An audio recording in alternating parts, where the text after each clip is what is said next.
everyone, I've been getting a few requests off the back of my Q2 sound test video to create a little modding guide, so here's how I managed to achieve this sound.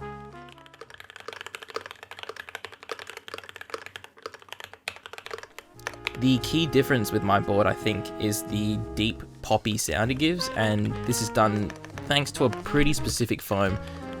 Fair warning though, these mods completely remove all the flex from the board. This is actually a build for my girlfriend and she prefers a solid typing experience, so pretty good there.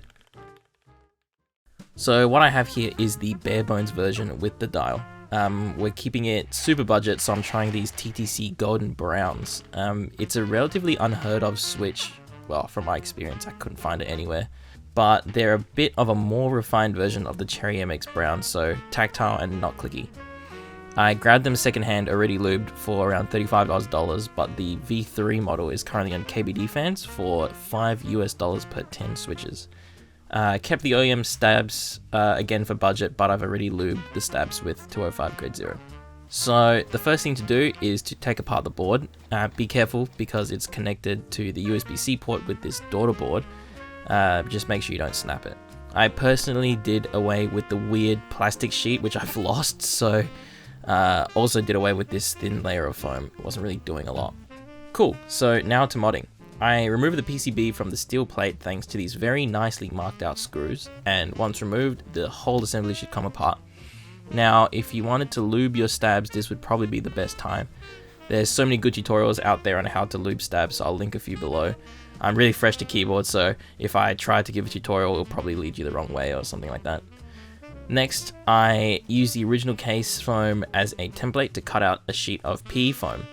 To get the stab cutouts, I just laid it over the top and drew around the stabs with a pen and cut them out. Make sure to use a non-conductive PE foam. You can usually buy this stuff for a few bucks per meter online.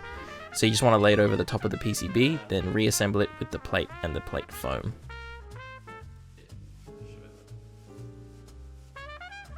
Alright, next I did the old Tempest Tape Mod. I opted for around 3 layers of tape here. I just peeled off the entire thing, so this is roughly what it should look like. I just couldn't be bothered wasting tape redoing this. Alright, so now the most important step, the foam. So the foam I used is actually the packing foam that came with the keyboard. It comes around 3 ply, so just make sure you cut it down to be about 1 layer thick. It should be around 3 to 4 millimeters. The sheet I used was actually the foam from my Tofu 60, but the Q2 comes with the exact same foam. It just might not reach the entire size of the board because it's got this funny cutout, but it shouldn't really affect the sound too much. I found that the porousness of this foam and how soft it is absolutely aids in making the board deeper sounding and definitely more poppy when used alongside the PE foam. Alright, now this bit is really janky and I hold no responsibility if this messes up your keyboard, but I found that my hot swap sockets weren't actually soldered or connected properly. If there wasn't enough pressure from underneath the keyboard, certain keys just wouldn't actuate at all. I found that by sandwiching a bunch of foam underneath, it resolved the issue because there was enough pressure. But yeah, it's a super janky way of fixing it. I'd probably recommend sending it back if your board is faulty. As you can see here, the board is lifted because there's that much foam underneath, and I'm using the screws to put it to sandwich it back together. After about a month of use, the gaskets actually haven't been affected. I thought the gaskets would like flatten out or something. I'm not really sure, but they haven't been affected at all. They're still quite squishy and feels good. All right, now you just need to reassemble the whole thing.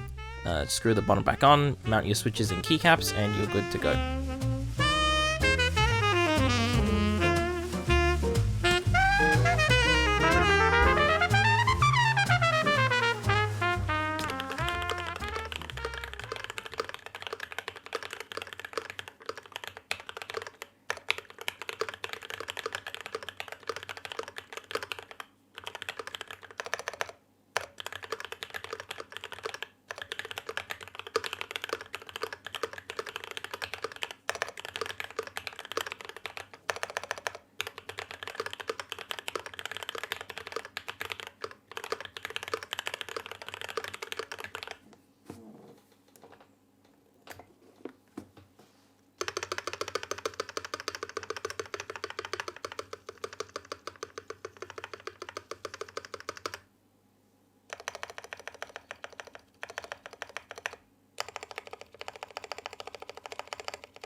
Alright, cheers to those of you who made it to the end of this video.